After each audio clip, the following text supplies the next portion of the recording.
عمرك حسيت ان انت مش عارف تكسب الحرب مع دماغك؟ عارف ان انت مش المفروض تتفرج على يوتيوب، تيك توك، انستجرام والافلام الوحشه دي؟ عندك تصويف بس مهما حاولت ما عندكش طاقه، ما عندكش اي قوه اراده، ولما تحاول برضه بتخسر ودماغك هي اللي بتكسب. وانا بصراحه عندي كل المشاكل دي واوحش كمان. فانا اقول لك ازاي تبطل اي عاده وحشه عندك من غير اي قوه اراده، من غير اي قوه اراده، وانت اللي تبقى سايق مش دماغك هي اللي سايقاك. فاقول لك 3 حاجات انت ممكن تعملهم، اي حد واي امكانيه برضه ممكن يعملهم.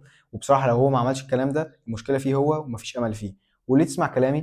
ليه تسمع كلام حد عنده 7000 متابع، بيعمل فلوس اونلاين، جسمه جامد، ولسه في المدرسه؟ انا مش عارف ليه انا قلبتهم، بس انا كنت كده. يلا ندخل الفيديو خلاص.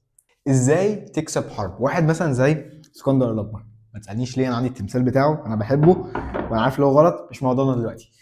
ازاي تكسب حرب؟ هو احتل العالم كله ازاي؟ دخل اسيا واحتلها ازاي؟ دخل وبين كسب معركه هنا ومعركه هنا ومعركه هنا. كان لازم يكسب المعارك الصغيره ضد الاوبوزنج. فهو الموضوع مش حرب مع دماغك، هي معارك صغيره. انت مثلا عندك هدف، عايز تروح الجيم وجسمك يبقى كويس. انت فاكر اللي هو محتاج اكسب حرب، كل ده محتاج اعمله؟ لا، هو مش كل ده. انا حسبتها، انت محتاج تعمل 500 ل 600 قرار صح، او تكسب المعارك يعني، او قرارات، وهتوصل اللي انت عايزه. يعني تروح الجيم النهارده، تاكل صح، تاكل صح 3 مرات في اليوم، ميه ومش عارف ايه، وبعدين هتملى السيركل دي اللي هو الهدف. فالموضوع ان انت بتحاول تكسب حرب، لا، هو اكسب المعارك الصغيره كل يوم عشان تكسر العادات الوحشه. والعادات الوحشه على فكره بتروح بعد 21 يوم. يعني انت لو 21 يوم ما عملتش عاده وحشه زي بتتفرج على بورن، أم، تعمل ايه؟ ايه العادات الوحشه؟ تاكل فاست فود، تتفرج على انستجرام والكلام ده. 21 يوم خلاص هتمشي من عندك، وانت خلاص بقيت انسان جديد، ايدنتي. ممكن اعمل فيديو جديد خالص عن ازاي تغير الايدنتي بتاعك. بس هو 21 يوم محتاج ما تعملش الهابت عشان تتخلص من العاده الوحشه، وهو اسمه تاثير التراكم. الحاجات الصغيره هتعمل ايه؟ هتملى السيكل ده، وبعدين انت هتبقى وصلت للهدف بتاعك او كسرت العاده الوحشه. ففكر فيها اللي هي معارك صغيره محتاج تكسبها كل يوم، وهتوصل اللي انت عايزه، وهتكسر العادات الوحشه، وهتتحكم في دماغك من غير اي قوه اراده. بس هتسالني طب ازاي اكسب المعارك مع دماغي؟ يعني ادخل في البوينت الثانيه. في حاجه اسمها في الكيمياء اسمها انتروبيا. يعني مثلا في التفاعل الكيميائي في حاجه بنقيسها في التفاعل الكيميائي اسمها انتروبيا. وانت ليه عايز تعرف كده؟ إيه الواد ده بيدينا درس كيمياء ولا ايه؟ بس انا بكره الكيمياء على فكره، بس اتعلمت منها شويه حاجات. انتروبيا دي معناها فوضى، عدم نظام، وعشوائيه. يعني ممكن التفاعل الكيميائي يبقى عنده عشوائيه وعدم نظام. وده ازاي بقى ليه علاقه باللي انت تتحكم في دماغك وتسيطر على دماغك؟ معظم دماغ الناس عامله كده، مفيش نظام تماما. يعني في فوضى، في عدم نظام، في عشوائيه في دماغها، فمش عارفه اصلا ليه تتحكم في دماغها. هي بتدخل دماغها ايه؟ السوشيال ميديا، الهبل مع الصحاب والناس اللي حواليها عماله تقول لها كلام عبيط، تضييع الوقت، آم، معاش هي السوشيال ميديا والبورن ومش عارف، كل الكلام ده عمال يدخل الدماغ، وانت بتخليها بالطريقه دي ما فيهاش عدم نظام. وانت عايزه تدي لك ايه؟ يعني تفتكر اصل هو انبوت اوتبوت، هتدخل لها كل الكلام ده، هتطلع لك ايه؟ هتطلع لك تبقى عندك انضباط، ما يبقاش عندك تصويف، ما يبقاش عندك كل الكلام ده، اكيد هتطلع لك زباله. هي بتطلع لك زباله ومش عارف تتحكم فيها. عشان بص عامله ايه، ازاي تتحكم في حاجه زي كده؟ بس لو دماغ عامله ايه؟ عامله كده، كل حاجه منظمه، منظمه منظمه منظمه منظمه، دي هتطلع لك ايه؟ هتطلع لك اكيد نتائج جامده جدا.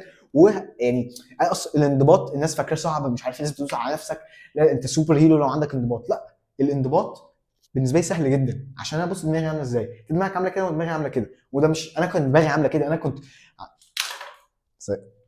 انا كان دماغي ايه؟ برضو بتدخل لها الحاجات الوحشه اللي هو جونك فود، سوشيال ميديا، الافلام السيئه، الصحاب اللي مش مركزين في حياتهم. كانت بتدخل لها برضو الحاجات دي، بس هي كانت عامله كده وما كنتش عارف اتحكم فيها. كنت كل شويه اعمل عادات وحشه، مش عارف اكسر العادات الوحشه، ابقى ضعيف. فقلل الانتروبيه بتاع دماغك، قلل الفوضى، قلل الدوشه، عشان تعرف تركز في حياتك، عشان تعرف تعمل القرارات اللي تتحكم فيها في دماغك. مستحيل تعرف تتحكم في دي، بس تعرف تتحكم في دي. بس انت هتسالني بقى، طب انا عارف ان انا المفروض اكسب المعارك الصغيره واقلل الانتروبيه بان انا ما ادخلش دماغي حاجات زباله. طب ايه اللي يمشيني؟ ايه اللي يديني موتيفيشن؟ ايه اللي المفروض يحسسني بالشغف في الحياه؟ عشان كده لتالت واهم نقطه، عشان تالت نقطه دي هي اللي هتسهل لك كل حاجه، هتعرف تخليك ان انت تكسب المعارك، هتعرف تقلل الانتروبيه بتاعت دماغك وتخليها كنترولد. والحاجه دي لازم تبقى عند كل الناس وعندي انا، وانا قررت طول حياتي انا لازم يبقى عندي الحاجه دي. وايه الحاجه دي؟ يلا ندخل في البوينت الثالثه. وتالت واهم حاجه ودي فعليا اهم حاجه. انا لو ما كانش عندي الحاجه دي ما كانش هعرف ان انا ابقى عندي استمراريه، ابقى عندي شغف وانضباط وكل الكلام الحلو ده. ودي حاجه لازم كل حد في الحياه يبقى عنده. انا كنت بصحى كل يوم حاسس ان انا مش عايز اعيش حياتي، حاسس ان انا مفيش حاجه اعيش ليها، حاسس ان انا كل العادات الوحشه بعملها ومش عارف اتحكم في دماغي وعمال اخسر ولا حد بيساعدني وكل الكلام ده، عشان ما كانش عندي حاجه واحده. والحاجه دي ما ينفعش اقولها لك دلوقتي، هقولها لك في الاخر. بس هو الانسان ده لو هو عنده سبب اللي هو يعيش، عايز يساعد الناس دي، عايز يساعد الناس دي، عايز يساعد الناس دي، كل كام هيعيش ولا لا، هيبقى عنده شغف في الحياه ولا لا. يعني انت لو كل يوم عارف انت المفروض تصحى تساعد ده، وهم يعني انت لازم تساعدهم عشان هم يعني انت الريسبونسبيلتي بتاعتك ان انت تساعدهم، هيبقى عندك شغف في الحياه ولا لا، هتكسب الحروب ولا لا، يعني هيبقى عندك بيربس ولا لا. هو بيربس.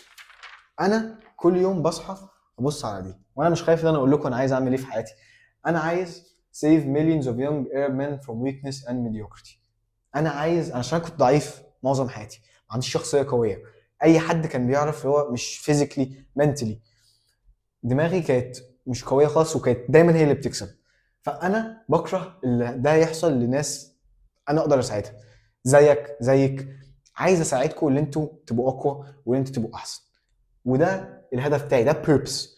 يبقى هو بيربس بس. وازاي تلاقي بيربس؟ عشان ده انت فاكرينه سهل كده مش عارف تعدي، لا ممكن تاخد شهر 2 عشان تلاقي بيربس ده.